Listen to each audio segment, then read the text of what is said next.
Hello, and thank you so much for joining me.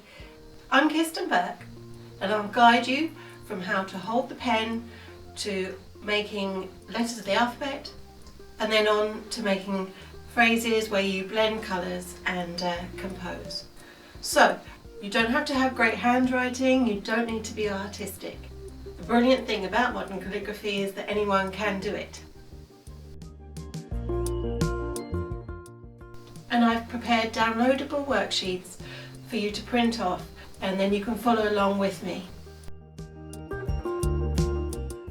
Modern calligraphy is written with a pointed nib or a pointed brush pen, rather than a wide flat nib called a broad-edged nib. That's used for traditional calligraphy. All these tools have a point at the end which has some flexibility to it. They make thick or thin lines simply by adjusting the pressure that you apply. You press hard and you get a thick stroke, and you go lightly for a thin stroke. If you've chosen a nib, you need to put it in the pen holder. New nibs have a glaze on them to prevent them from rusting, so that needs to be removed. You can do that by holding it over a flame or rubbing a bit of toothpaste on it. And you only need to do that the first time you use it. The pointed nib is made of two metal pieces called tines. They lead to a small hole that's called the vent. The tines open up when you apply pressure, and they allow the ink to flow onto the paper. The more they open, the thicker your stroke will be. Hold your pen or brush pen at an angle of about 30 degrees from the paper. If you're too upright, you won't get the change of contrast that we want. Press down with the vent, that small hole, looking straight up at the ceiling. If the vent is off centre, the tines will twist and you won't be able to get those thick lines.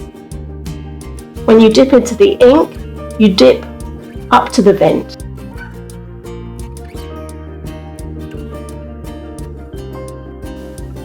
With the brush pen, you use the side of the brush to achieve the thick strokes, and the up strokes you need to rise up onto the tip and go lightly to make the delicate thin strokes. And the paper position is crucial. You need to be able to make downward strokes easily. So if you're right-handed, turn your paper 40 degrees anti-clockwise, and left-handers 40 degrees clockwise. Try without ink to check that the nib can open up easily. They can be used by left-handers, so an overwriter would need to work coming upwards, so the arrows would all be reversed for you, and an underwriter, I would say the cross strokes you might want to reverse those, but the rest you should be able to work as a right-hander would and follow the arrows that I've given you. It's horribly apparent that I'm not left-handed in these examples. So let's begin. Applying pressure on the downstrokes to get the thick line, and going upwards for thin. Loosen your grip if you're getting wobbles, and that will help. You're just gliding the nib across the paper. If you're using a brush pen, use the very tip of it. Try not to flick. Control the line from the beginning to the end. Make sure your paper position is comfortable for you to work. If the ink won't flow, you can dip into your pot again, but don't be tempted to load it up with ink, because that will just cause the ink to drop onto your work. The transition, which just means changing the thickness of your line smoothly. And you want that to look smooth. To make that smooth curved shape, keep the pressure light as you go over the arch, and then gradually increase the pressure as you move onto the downstroke. And if you run out of ink, dip, take the pen to just before where you ran out and blend the new mark into that stroke.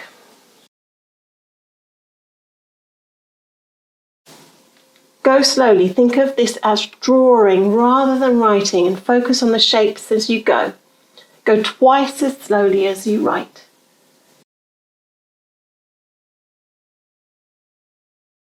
For a cross stroke, loosen your grip as you would with an upstroke and go gently. Left-handers might prefer to go the opposite way, and your line should be slightly thicker than the upstroke, but not as thick as the down. You can give it some variation. If you're using a nib and the ink won't start, give it a little wobble on the spot and try again. Diagonals too, they look nice if they start thin, get thicker, and then taper off again. And then finally that oval shape, go all the way around. If you feel you need to, you can come off the page and then head back up. But if you feel confident, feel free to do the whole shape in one movement.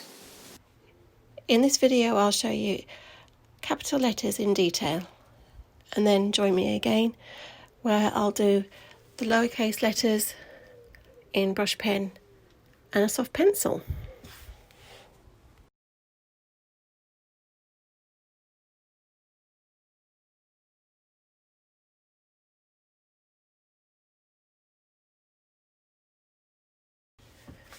If you'd like these worksheets so that you can practice yourself, head to our website, themoderncalligraphyco.com. Go slowly, and remember the letter form doesn't need to be identical. It's about where you place the pressure. On the C, it's a gradual transition. You can see that it's made of two arches, one over and then one underneath. On the D, it's a gradual build-up and then a release of the pressure. Get used to controlling the pen or the brush. You're building muscle memory so that it becomes an automatic response, that when you go down, you put pressure on. And don't forget to breathe. Adjusting my wrist to allow a bit of an increase on the weight that I'm putting on that F's across stroke there. Redip when you need to, and tap any excess ink on the side of the ink jar. In calligraphy, unlike with cursive handwriting, you can move your hand away from your work and review your design choices and where you're headed next. You don't have to keep the pen on the page the whole time.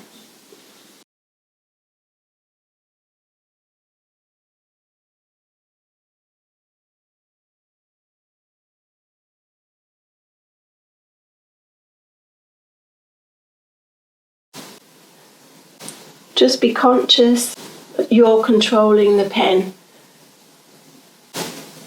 No flicking,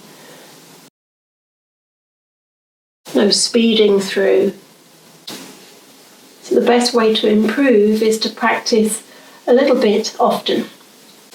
Calligraphy is relaxing as a hobby because you immerse yourself completely in what you're creating. Eventually this muscle memory, this auto response to make the thick downstroke and the thin up, that becomes automatic and you don't have to think about it any longer, which frees you up to just ponder the design of your letters. But for now, you're building up that muscle memory. Now for this L, I'm going to move the paper very slightly. I want there to be more weight than I've had on previous cross strokes. I feel like it needs to have a bit more oomph to it. So I'm taking the liberty of just moving the page slightly so that it's comfortable for me to do that alteration. Gives me a chance to make it a bit thicker.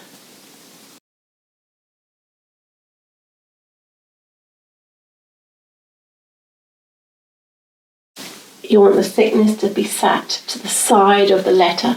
If you keep on applying pressure, you'll get the weight dropping to the bottom of the O, and that is something to avoid. It makes it look a bit heavy and clunky.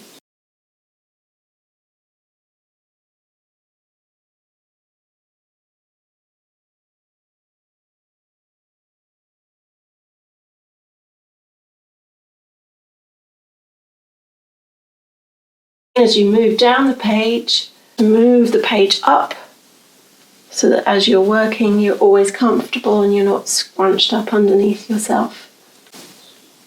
Ink can be sticky and it can dry depending on how warm your room is. If that does happen and the ink stops flowing, just clean that dried ink off. Now the S can be a tricky letter.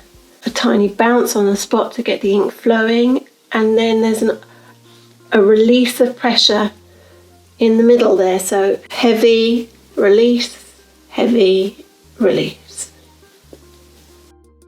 A slight adjustment for the cross stroke of the T so that it gives a bit more weight, because a bit like the L, if it's too delicate a cross stroke for that letter, it can look like an I or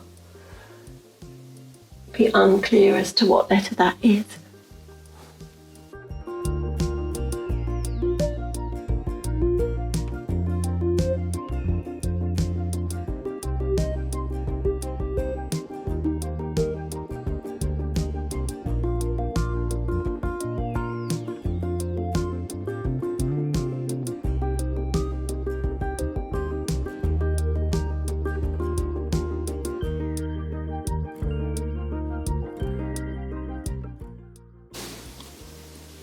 If ever you're starting to feel like everything is scratchy and everything's an effort, reassess the paper position. Make sure it's in the spot where the nib can open.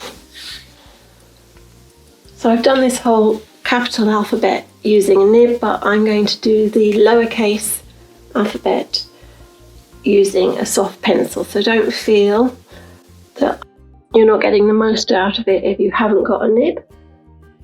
The pressure and the release is exactly the same.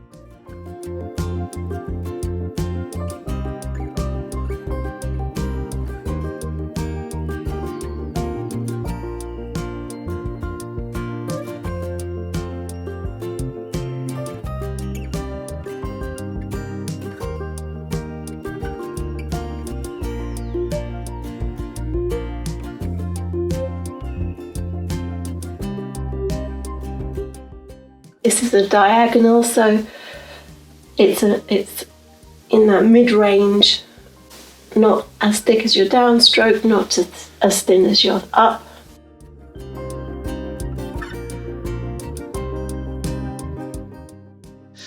We have all sorts of resources for you to access to carry your skills forward. We have a series of books, nib and brush, beginner and intermediate. We have regional workshops, and also if you subscribe to our YouTube channel, there's plenty more free tutorials and lots of project ideas. So have fun, and I'll see you another time.